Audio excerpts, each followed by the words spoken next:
हमने तो यही साबित करने की कोशिश की और जज साहब शायद इस बात से कन्विंस हुए कि इनके साथ जो चाकू भी झूठा था, इनके घर से रिकवरी भी झूठी थी, वो चश्मदीद गवाह भी झूठे थे जो पुलिस ने प्लांट कराए, और इसके अलावा जो इनकी आवाज़ रिकॉर्ड की गई थी वो भी पुलिस ने झूठी ही कोर्ट के सामने पेश की। तो ये सारे सबूत जो इतने पुख्ता सबूत थे वो हम साबित करने में जज साहब की नज़र में कामयाब रहे कि ये सबूत सच्चे नहीं। अरेस्टिंग तो इसमें सब केसेस में सबकी हुई थी। 58 महीने हसीन साहब रहे थे, और ये जो मूसा साहब हैं, मुंतजिम मूसा साहब, ये 18 महीने, और समीर साहब, ये समीर साहब जो हैं वो 4 साल और 5 महीने जेल में रहे।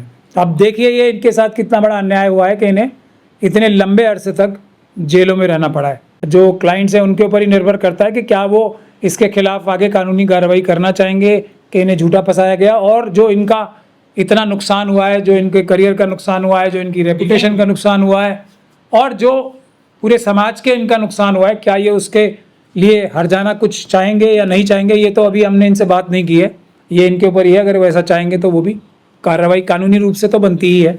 तो क्या मुस्लिम होने की सजा मिली है इनको जो फर्जी फंसाया गया था यहाँ पर? हम मुस्लिम समाज से आने वाले होने की वजह से भी कुछ हिस्सा सज़ा का मिला ही है, लेकिन आरएसएस और बीजेपी जो पॉलिटिकल फ़ायदा उठाना चाहती है देश को हिंदू मुसलमान में बांट के, ये उसके भी शिकार हुए। लेकिन क्योंकि शिकार जो है वो आरएसएस और बीजेपी ने जो तय कर रखे हैं, सबसे बड़ा शिकार जो बताते हैं वो मुस्लिम्स को ही बताते हैं। हालांकि नुकसान तो दूसरे वीकर सेक्शंस का भी होता ही है। देश में अगर शांति भंग होती है या अफरा तफरी फैलती है तो उसका नुकसान सभी को होता है, लेकिन जो वीकर सेक्शन है उन्हें कुछ ज़्यादा ही होता है। पूरा मुस्तफाबाद का इलाका देखे तो किस तरीके से बदनाम कर दिया गया। जो आपने ये बात कही है कि मुस्लिम समुदाय का होने से, तो देखिए एक नैरेटिव क्या बनाया हुआ है। अगर दंगे होते हैं कोई तो उसमें 2 पक्ष हैं इस केस में।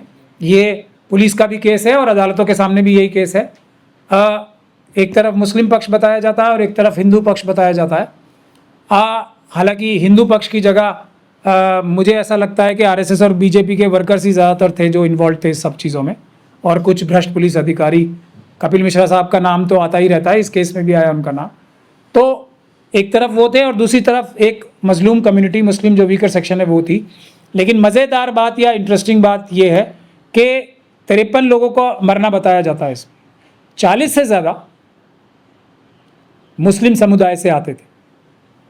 उसके बावजूद भी जो गलती ये क्रिमिनल मीडिया और आरएसएस और बीजेपी के लोग और जो जिस कम्युनिटी को गुनाहगार बताने की कोशिश करते हैं, वो जिसके 4 गुना जिस कम्युनिटी के, अगर हम कम्युनिटीज़ की बात करने लगे तो जिस कम्युनिटी के 4 गुना ज़्यादा लोग हताहत हुए हैं, जिनकी हत्या हुई है, और मेरे ख्याल से कम 25 से 50 गुना ज़्यादा प्रॉपर्टी का नुकसान हुआ है, उसको ही बड़ा दोषी बना के पेश करना, यही आरएसएस और बीजेपी की जो एप्स्टीन मानसिकता है उसकी खासियत है कि जो तथ्य हैं उसको इस तरीके से उल्टा करके पढ़ना, और ये क्रिमिनल मीडिया का सहारा लेके और अपने जो पैसे का इस्तेमाल करते हैं और जो तंत्र का इस्तेमाल करके एक झूठा नैरेटिव करते हैं, ये भी उस केस की। और इसमें नुकसान किसका होता है?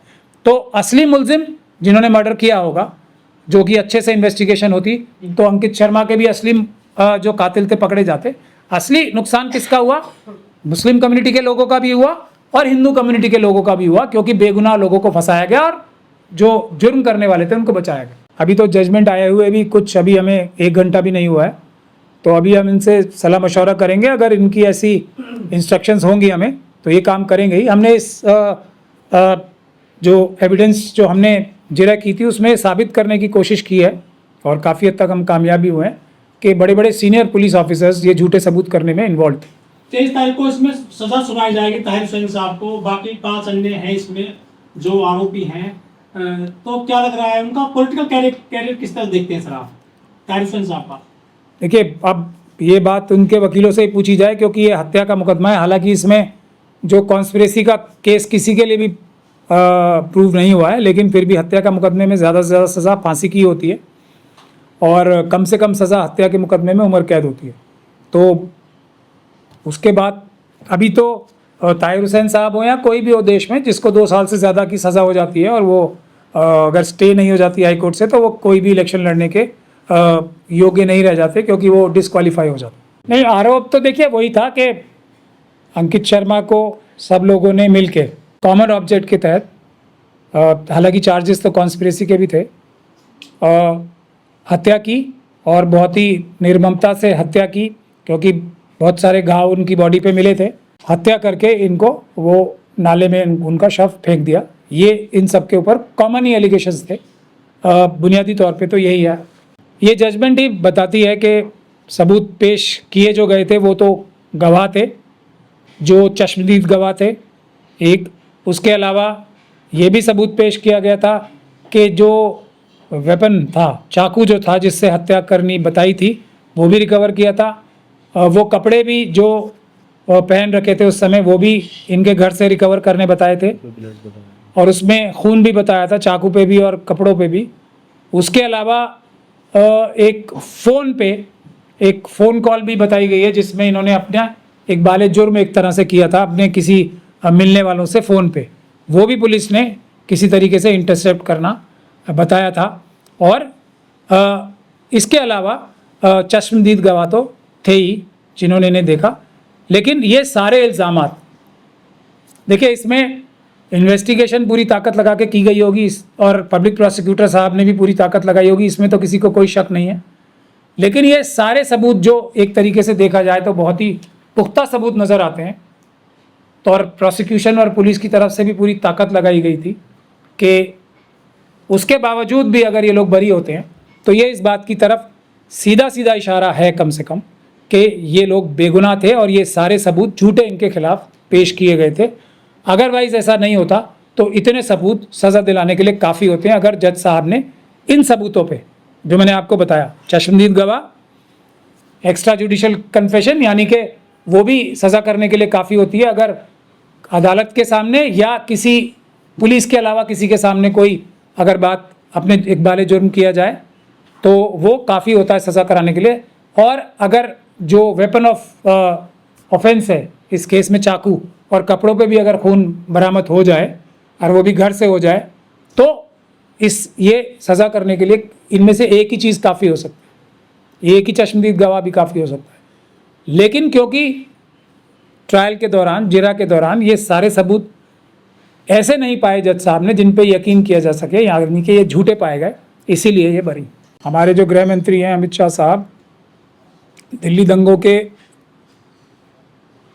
केसेस के बारे में उन्होंने एक केस को और मेरे ख्याल से 2 केसेस को बहुत मुखरता से पार्लियामेंट तक में उठाया था और पूरे देश में उसके बारे में जो एक नैरेटिव क्रिएट करती है जो क्रिमिनल मीडिया जिसे मैं कहता हूँ, वो किया था। उसमें से एक केस जो अंकित शर्मा, जो आईबी के ऑफिसर बताए जा रहे हैं, उनका था, उनकी हत्या का था। उस केस में दिल्ली के एक एडिशनल डिस्ट्रिक्ट एंड सेशन जज कड़कड़डुमा के श्री परवीन सिंह साहब ने कल फैसला सुनाया है और उसमें कुछ लोगों को सज़ा की है और कुछ लोगों को बरी किया है, जिनमें से 3 लोग आपके सामने हैं। और मुझे इस बात की खुशी भी कह सकता हूँ और दुख भी है, इसमें मैं खुशी तो नहीं कहूँगा, क्योंकि मेरी अपनी एस्टिमेशन से इस केस में सभी के सभी जो भी मुलजिम थे उन्हें झूठा फंसाया गया था। लेकिन कुछ लोग बरी हुए हैं। अब इस बात को मैं कह सकता हूँ कि जिन मुलजिमों के वकील हम और हमारी टीम थे, जिनमें से 2 मेरे अगल बगल बैठे हैं, मिस्टर सिकंदर और मिस्टर हसन, वो सब लोग बरी हो गए हैं। लेकिन साथ के साथ मुझे ये भी कहना पड़ रहा है कि बाकी सब लोग भी इस केस में बेगुनाह है, लेकिन किस वजूहात से उन लोगों को सज़ा हुई है ये आप लोग उनके वकीलों से जान सकते हैं। मैं उसमें कोई टिप्पणी करना नहीं चाहता। मैं ये बात क्यों कह रहा हूँ कि बाकी लोग भी बेगुनाह हैं, उसकी 2 वजूहत। पहली वजह तो ये है कि अगर किसी केस में, और वो भी इतने बड़े केस में, किसी को झूठा फंसाया जाता है तो वो अपने आप में एक बहुत बुरी बात है कि किसी बेगुनाह इंसान को आप किसी ऐसे केस में फंसाओ। लेकिन इससे एक और चीज़ भी होती है। अंकित शर्मा साहब का मर्डर तो हुआ है, हत्या तो हुई है। अगर मैं अपने एक्सपीरियंस की बुनियाद पे ये कह रहा हूँ कि इन लोग जिनको मुलजिम इस केस में बनाया गया है वो सब बेगुनाह हैं, जिसमें से कुछ बरी भी हो गए हैं। तो किसी ने तो किया है ना मर्डर, लेकिन राजनीतिक वजहों से असली मर्डर्स को ना पकड़ना, असली कातिलों को ना पकड़ना और बेगुनाहों को बलि का बकरा बना के अपनी जो पॉलिटिकल नैरेटिव या एक पूरे देश में नैरेटिव हिंदू मुस्लिम्स का क्रिएट किया जाता है उसको सपोर्ट करना, ये बहुत बुरी बात है। ना सिर्फ उन लोगों के लिए जो मजलूम हैं और झूठे फंसाए गए हैं, बल्कि अंकित शर्मा और उनकी फैमिली के लिए भी, क्योंकि उनको भी न्याय नहीं मिला मेरे हिसाब से, क्योंकि असली कातिलों को इसमें पकड़ा ही नहीं गया। ऐसा मेरा मानना है, ये मेरी ओपिनियन है। और ये बात मैं बावजूद इसके कह रहा हूँ, and I respectfully disagree with the judgment passed. बाकी सब जो मुलजिम थे इस केस में, अब तो ये तीनों लोग बाइज्जत हमारे देश के नागरिक हैं, ये बरी कर दिए गए हैं। उनके बारे में आप उनके वकीलों से पूछ सकते हैं। लेकिन 2-3 विषय बहुत इंपॉर्टेंट है जो मैं बताना चाहता हूँ। इस केस में भी एक पूरी प्लानिंग के तहत कह लें या बदकिस्मती के तहत ऐसे काम किए गए जिसको मैं पॉलिटिकल या लीगल स्ट्रैटेजी की भी कह सकते हैं, और ये जानबूझ के भी किए जा सकते हैं काम। तो इसके लिए मैं चाहूँगा कि आप लोग और जो दूसरे सच्चे जर्नलिस्ट हैं उनको इस बारे में डिटेल में स्टोरी करनी चाहिए, रिसर्च करनी चाहिए कि क्यों हमारे एक्यूज की तरफ से ही इस केस को जल्दी जल्दी कराने के ऑर्डर्स कराए गए, और जिन मुलजिमों को जल्दी कराने के, केस ख़त्म कराने के फ़ायदे गिनवाए गए थे, क्या उस लीगल टीम ने आके उन जल्दी केस कराने के लिए ट्रायल कोर्ट में भी कुछ मदद की, या सारा का सारा वज़न दूसरे वकीलों के कंधे पे छोड़ के जल्दी केस फिनिश कराने का ऑर्डर करा लिया? ये इस केस की एक बड़ी वजह हो सकती है, ये रिसर्च का विषय है, जिसकी वजह से बाकी लोगों को भी सज़ाएं हुई हैं इसमें। क्योंकि एक बात कही जाती है, justice hurried is justice buried. और इस केस में ख़ास तौर पे मैंने तो ये केस बीच में छोड़ भी दिया था, क्योंकि मेरे ऊपर इतना वर्कलोड था, दूसरे भी बहुत महत्वपूर्ण केसेस थे। तो क्योंकि ये केस रोज़ डेली बेसिस पे लग रहा था, तो मैं जा भी नहीं पा रहा था। तो बाद में दोबारा जब मुझे किसी दूसरे केसेस से राहत मिली तो मैं इस केस में दोबारा वकील बना था। लेकिन बुनियादी बात यह है कि इस बात पे भी सोचो फिक्र होनी चाहिए कि क्या कुछ ऐसे लोग भी हैं जो जानबूझ के केसेस का नुकसान करते हैं और दिखाने के लिए मजलूमों के हमदर्द भी बने रहते हैं। इस ऐसा केस है जो इस बात को साबित करने के लिए क्लासिक केस हो सकता है। वैसे तो बहुत सारे केसेस आप देखते ही हैं, बड़े बड़े वकील हैं वो जो सारे जो वीकर सेक्शंस के केस हैं वो सिरे से लेके सब केसेस हारते हैं, और फिर भी वो बड़े वकील बने रहते हैं। बड़ी बड़ी ऑर्गेनाइजेशंस जो हैं हमारी उनको आगे करती हैं। तो मेरी गुजारिश सभी जर्नलिस्ट से ये भी है कि इन केसेस में आप लोगों को ग्राउंड रिपोर्टिंग ठीक से करनी चाहिए, सिर्फ शुरुआत के टाइम और बाद के टाइम। अब आप देख रहे होंगे जब ये लोग बेगुनाह साबित हुए हैं, इनमें से तो एक ऐसे हैं, मैं उनका नाम नहीं लेना चाहता, जिनके बारे में ताहिर हुसैन के बराबर पब्लिसिटी हुई थी इस टाइम पे कि ये करने में ये शामिल है। इन तीनों में से ये एक हैं वो। क्या आज वो इज्जत जो इनकी थी वो वापस आ सकती है? जो बदनामी इनकी हुई उस टाइम, क्या आज कोई भी क्रिमिनल मीडिया उसको दिखा रही है कि हाँ ये लोग बेगुनाह थे लेकिन इनको झूठा फंसाया गया? और हम लोगों ने इनकी इज्जत तार तार उस टाइम किस तरह से की थी, और इनके साथ साथ पूरी कम्युनिटी की भी इज्जत तार तार की थी। मुझसे भी बड़े लॉयर जो हैं एटलीस्ट क्वालिफिकेशन में, और ताहिर हुसैन साहब तो उनके बहुत नज़दीकी भी हैं, बैरिस्टर असदुद्दीन ओवैसी साहब को, जिनकी पार्टी से ताहिर हुसैन साहब ने चुनाव भी लड़ा असेंबली का, तो कम से कम उनको सोचना चाहिए। मैंने उनका कोई बयान अभी तक देखा नहीं है, ताहिर हुसैन साहब की जो सज़ा हुई है, जिनको मैं अभी भी बेगुनाह मानता हूँ।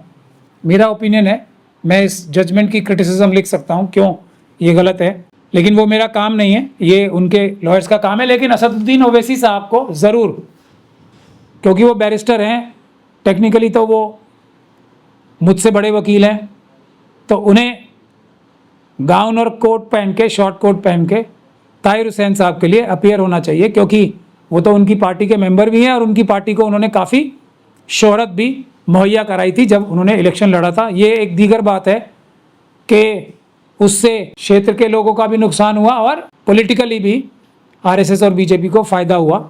तो ये भी एक सबक लेने का बहुत ज़रूरी है। जो लोग मजलूम हैं उन्हें इन जो शाद्स होते हैं ना और जो गिद्ध हैं जो मजलूमों की मजलूमियत का फ़ायदा उठाते हैं उनसे भी होशियार रहना चाहिए, क्योंकि आज जब ताहिर हुसैन साहब को सज़ा हुई है तो वो गिद्ध नज़र नहीं आ रहे हैं मुझे, ना आगे नज़र आएंगे।